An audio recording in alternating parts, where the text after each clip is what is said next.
Hey, welcome. Today, we're diving into a really powerful idea that holds a surprising truth.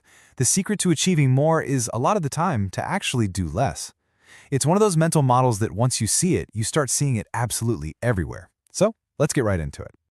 You know the feeling, right? Your entire day is just jam-packed. You're running from one thing to the next, firing off emails, checking off little tasks, but at the end of the day, you look back and it feels like you've made zero real progress on the things that actually matter. It is such a common and honestly, a super frustrating feeling.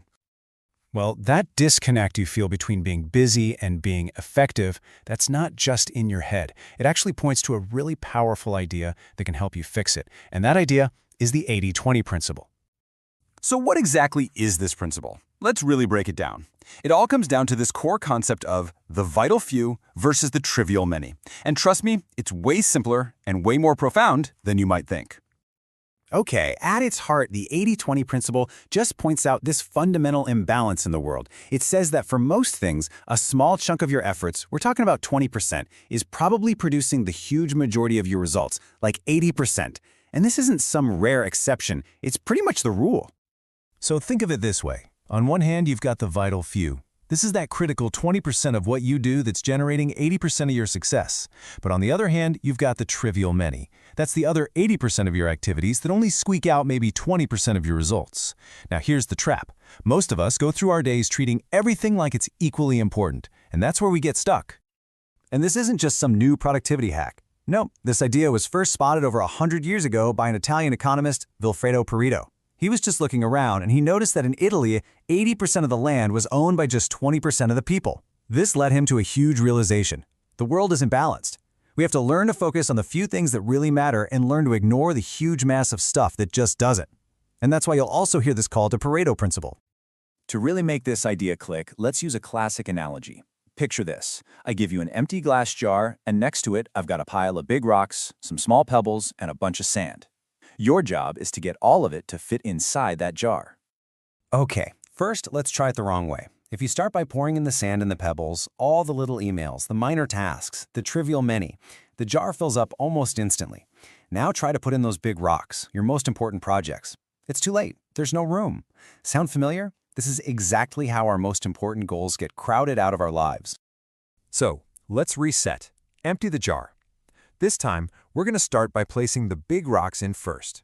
Then we pour in the small pebbles, and you'll see they just naturally settle into all the spaces around the big rocks. Finally, we add the sand, and it fills in every last little gap. And just like that, everything fits perfectly. And that's the big insight. If you prioritize your big rocks first, all the smaller, trivial stuff just finds a way to fit in around them. Okay, so this isn't just some clever story. Once you start actually looking for this pattern, I promise you, you will see this 80-20 rule playing out absolutely everywhere. In business, in life, you name it.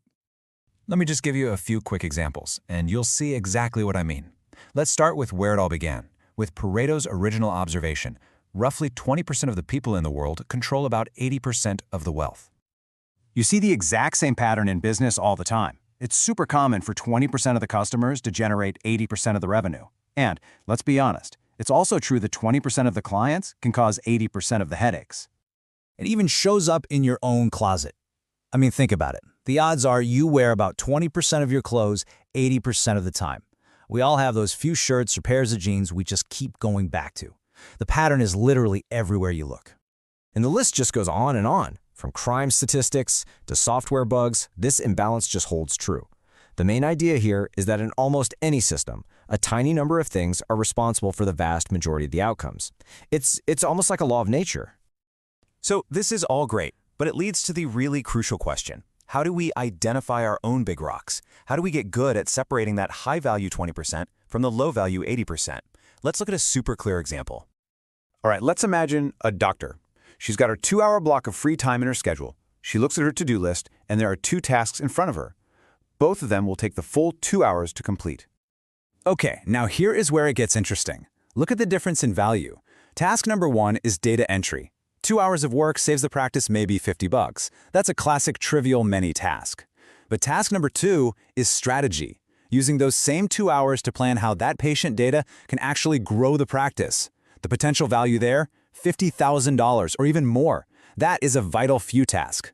Same effort, same amount of time, but radically different outcomes. That example really shows you the core lesson of the 80-20 principle. It's not about working harder or longer hours. It's about taking your most precious resource, your time, your energy, your focus, and aiming it squarely at the few things that are going to produce the absolute maximum output. It's that huge shift from just being busy to being truly effective. All right, so we get the idea. Now comes the most important part. How can you actually apply this powerful principle to your own life, like starting today? Here's a really simple action plan you can use. First, just take an honest look at all your tasks, both at work and at home. Second, identify your big rocks. What is that critical 20% of activities that's giving you 80% of your happiness or your success? Third, and this is the key, you have to prioritize those things. Block out time for them first. And finally, you have to be ruthless with the rest, that trivial 80%. Figure out what you can delegate, what you can reduce, or what you can just stop doing altogether. So I'll leave you with this challenge. If you stopped focusing on just being busy and instead started focusing on being truly effective, what are the vital few things, your big rocks, that will create the most value in your work, in your relationships, and in your life? Answering that question is the first and most important step. Thanks for joining this explainer.